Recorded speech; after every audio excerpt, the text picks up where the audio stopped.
very pleased to have such a great guest right now. Patrcia Bonelli is here with us, and we want to welcome you to TV 57. God bless you. Thank you so much for being here and sharing with us tonight. As the song was saying, that we serve a mighty God, and you have a great testimony within your life of the things that God has brought you through in adversity and freedom and redemption and faith and courage and strength and all of it, everything. So enlighten the audience about you. Tell us about you. Oh gosh, you know, my story begins, you know, in my probably 8, 9 years old.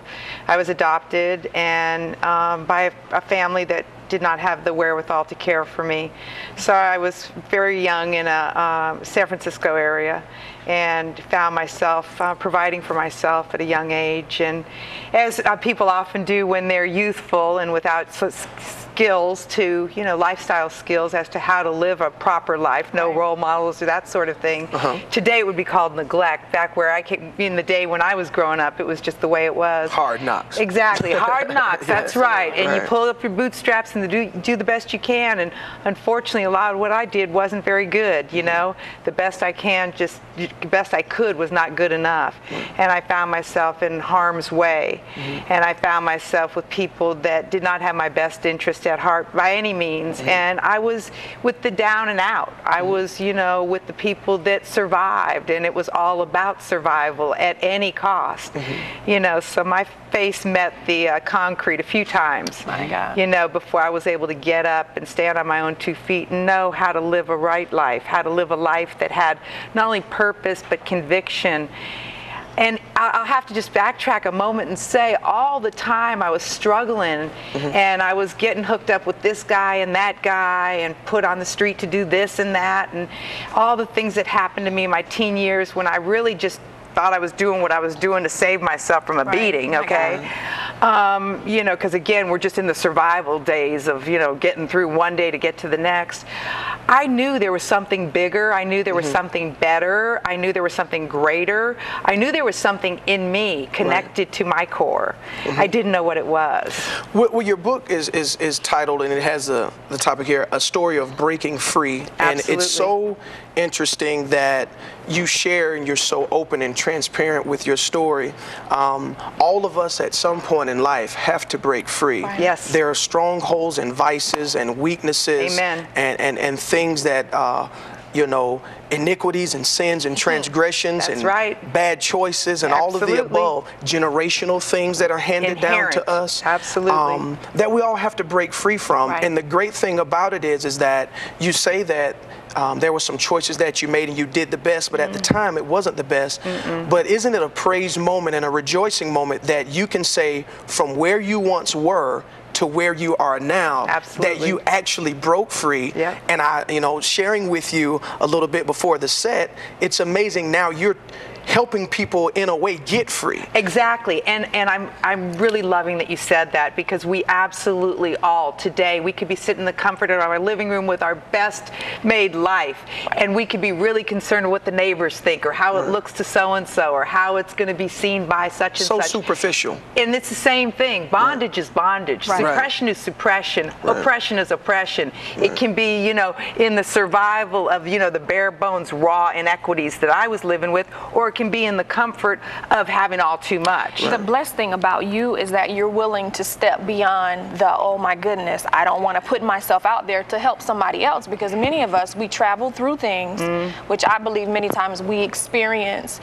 things for other people to be able to share and relate and to testify and to snatch others out. That's right. And so I applaud you for being willing to put yourself out there to say, here is what you know, I've gone through, but if the Lord brought me out of this, he can bring you out of it as well. Okay, so check it out. Okay. Why would God give me the grace and the principles and the conviction and the experience and the exposure to pain if I couldn't share it with somebody else? What good is it? Pointless. What good is it? That's so that's what I'm talking about. I want you to, I saw an article the other day that alarmed me, that I'm living in the city of Atlanta and not even really knowing what's going on. In a bubble. Yeah, I want you to That's just one segment of the street life that I had no idea, but I want you, because your book outlines it all. Yes, it does. We're talking about adversity and struggle. Tell the people exactly where you came from. Right. If you want to be that open, and to the the 20 years of now with law enforcement, all the different things. Okay. So where did you come from? Where's that dark place? I came from San Francisco. I came from actually. The adverse part. I ended up in this area in San Francisco called Fillmore, and I was standing on a street corner, and I was doing the hooker prostitution thing, whatever you want to call it. Right. At 12, 13, 14, by 17, I had advanced myself to the status of a call girl, thinking at least I was, it wasn't going to be 10 a night, it was going to be 4 a night. Wow. I had a pimp who beat me to, that was just the way it was. That was the way it was. And I wanted you to become that open and transparent, because one thing that I had to do in my life, and that's not my story. Of course. But one thing that I had to do is begin to put it out there, because the demons of quietness and guilt cannot haunt you anymore. If you let them out. Yeah, and you allow other people to see that if I'm able to make it, there you go. You are able to make it. That's it. So we have that track, but then what did you end up doing with your life? Because you showed me something very impressive. Exactly. Well, see, what happened for me is, again, I'm 13, 14, 15, not knowing what to do. I got a little savvy, and I started deciding, okay, were there some things I could do to save myself from being stabbed as I was on the street, and the various injuries that can come upon us, and, got myself elevated, quote, in the profession, and quickly had a child by 17, and said for the well-being of my child, I was not going to live this life. And so I fought, and I really fought, and I planned, and I put together a very strong, constructed plan to pluck myself out of that lifestyle, because he owned me. I was a slave to this life. What happened for me is I started going to school. I started changing my belief system.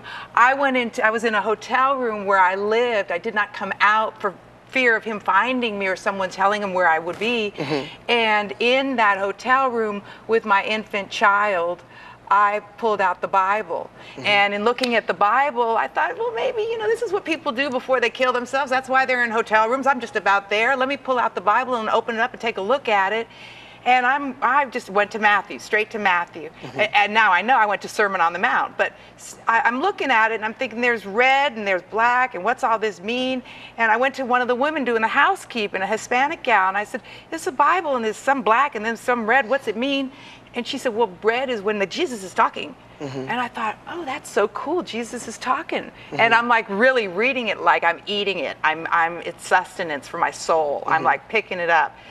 I move away from that. I then I construct a plan, because we can have our best intentions, but we also need to do the work. That's right. We can't just can't have a hope. Is dead. Faith without works is a lacking progress. Right. Okay, yes.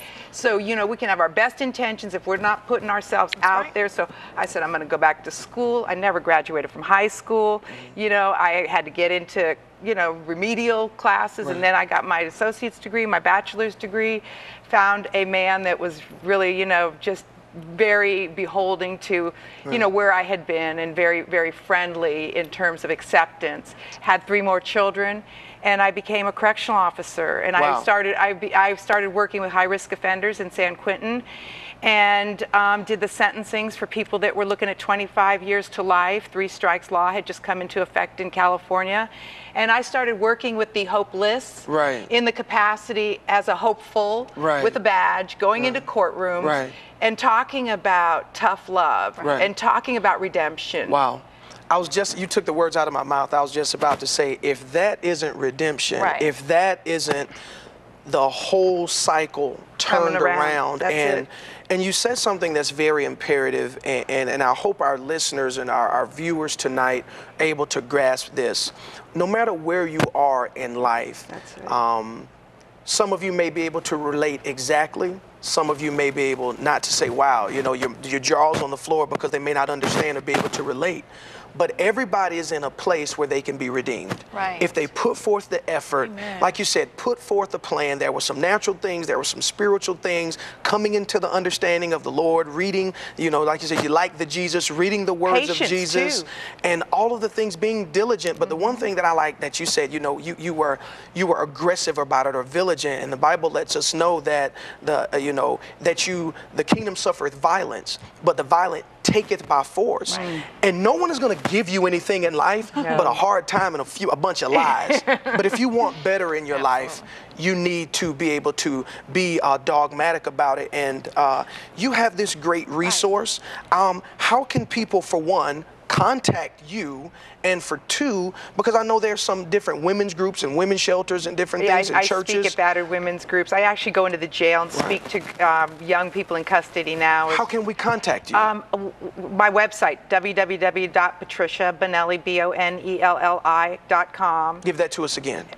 www.patrcia, Patricia, Bonelli, Bonelli.com. And everything is there in terms of how to get your hands on my book. It's available at various websites and such. And, you know, I'm just a proponent for bringing about change and getting through adversity and believing in through the power of faith and through the power of prayer and through the presence of understanding and acceptance. Acceptance of self, first of all, in light of all the things that, you know, we come into this life not being. Wow. All the things that we can be. She's saying so much, and it's so wonderful. I want you right now, if you were able to get that website, contact her. If not, call the number on the screen. There's wonderful information that we have where you can have her come and speak to your women or your people and empower them. But I want you to know that wherever you are, God has something great for you, and He wants you to come home.